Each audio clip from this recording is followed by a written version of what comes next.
Akkam jirtu daawwattoota keenya, akkuma torbee darbe waadaa isinii gallee kutaa lammaffaa viidiyoo kanaa har'as qabannee dhufneerra. Haga xumuraatti nu wajjin tura. Kutaa tokkoffaa keessatti dubbadhe Zanzimaanaa Eelii haadha isaa waliin bu'aa bayii baay'ee dabarsee bakka kana geera.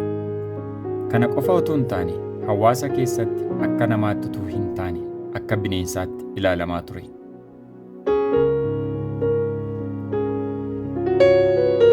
Gareen gaazexeessitoota haadha Eelii daawwatanis galanii kan callisan hin turre. Karaa YouTube, GoFundiidhaa fi marsaalee hawaasaa adda addaadhaan seenaa maatii kanaa irratti hojjechuu jalqaban. Kana qofaa miti, uffataaf nyaata akkasumas meeshaalee biroo walitti qabuu fi eegalan. Ergii dhalatanii waan isaan nyaatanii hin beekne, dhuganii hin beekne akka isaan argan gochuurra darbee guyyaa dhalachuu gooftaa keenya Yesuus Kiristoos yookaan Kirismasii tokko gareen kun maatii kana wajjiniin haala ho'aa ta'ee fi haala nama ajaa'ibsiisuun kabajuuf murteessan. Eelii fi haati isaas gammachuu guddaa keessa seenan. Yeroo hundaa haati Eelii guyyaa tokko Waaqayyotti guungumtee hin beektu. Yeroo hundumaa Waaqayyoon galateeffachuu irraa kan hafe. Garaa isheetti illee guyyaa tokko maaliif Waaqayyo dhala kana natti kenne jettee yaaddee hin beektu.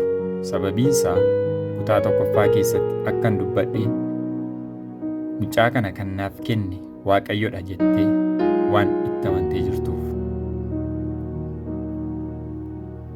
Gareen kun irraa jalaan Eelii ofitti butuu yoo yaadan iyyuu Eeliin amala namaa shaakaluu irratti baay'ee isaan rakkisaa ture.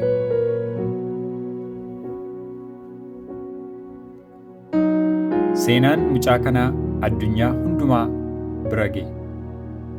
YouTube'dhaan raabsame. Feesbuukii irratti ni gadhiifame. Namoonni seenaa mucaa kanaa dhaga'an kutaalee addunyaa mararraa maallaqa hedduu walitti qabu itti fufan. Kunis Eeliidhaaf haadha isaaf mana baay'ee bareedaa akka ijaaraniif gargaareera.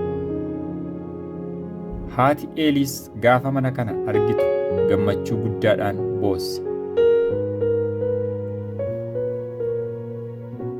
Maaliif hin boossu? Jireenya muka irratti bosona keessa fiiganii mucaa ofii barbaaduu irraa Waaqayyo boqonnaa kenneefii jira mitiire.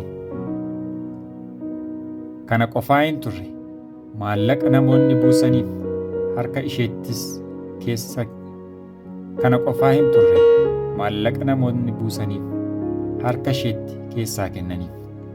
Isheenis gammaddee Waaqayyoon galateeffatte. Mana ijaarameef kanatti Eeliif haati isaa gaafa galan haati Eelii ija ishee amanuu hin dandeenye. Sababiin isaa manni isheef qophaa'e kun waan hundumaan guutuu ture. Bishaan, ibsaa, televezyiinii, soofaa kan kana fakkaatan dabalatee galii guyyaa guyyaa kan ta'uuf loon sanyii filatamaa tokko waliin ture.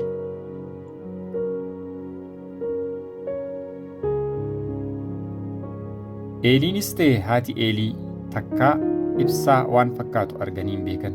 Televezyiinii arganii hin beekan. Mana akkas bareedus arganii hin beekan. Garuu Waaqayyo seenaa isaanii jijjiireera. Namaan akka jaldeessaatti kan ilaalamaa ture har'a warra isaan akkas jechaa turan bira Waaqayyo isa dabarsee nama amma ilaalaa jirtan kana isa godheera.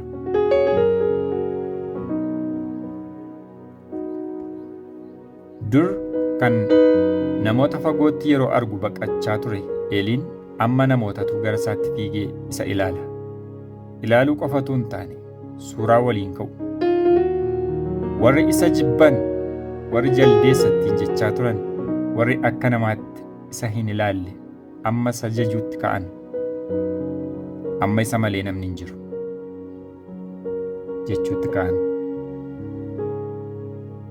Zanzimaanii Eelii yeroo ammaa kana mana barnootaa Obbumee Community Center bakka jedhamutti seenee barnoota addaa barataa jira.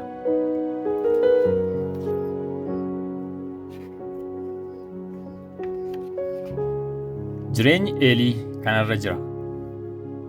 Jireenya badhaadhinaa, jireenya bareedaa, jireenya namni hundumtuu hawwu ta'ee jira. Mee gara keenyatti ni isin deebisa.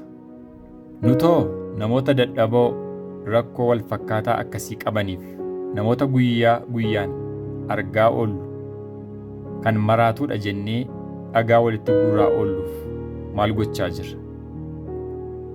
Nama meeqatu si eegaa jira? Nama meeqatu na eegaa jira?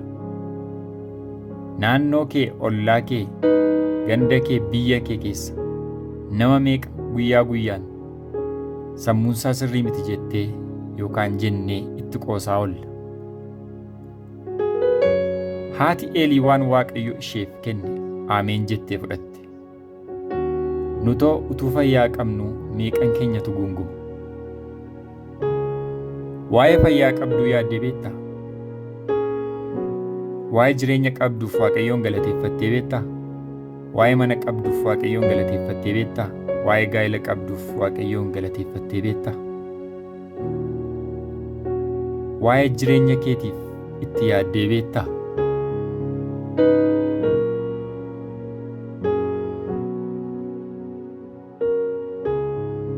Ittaayaan galatoomaa.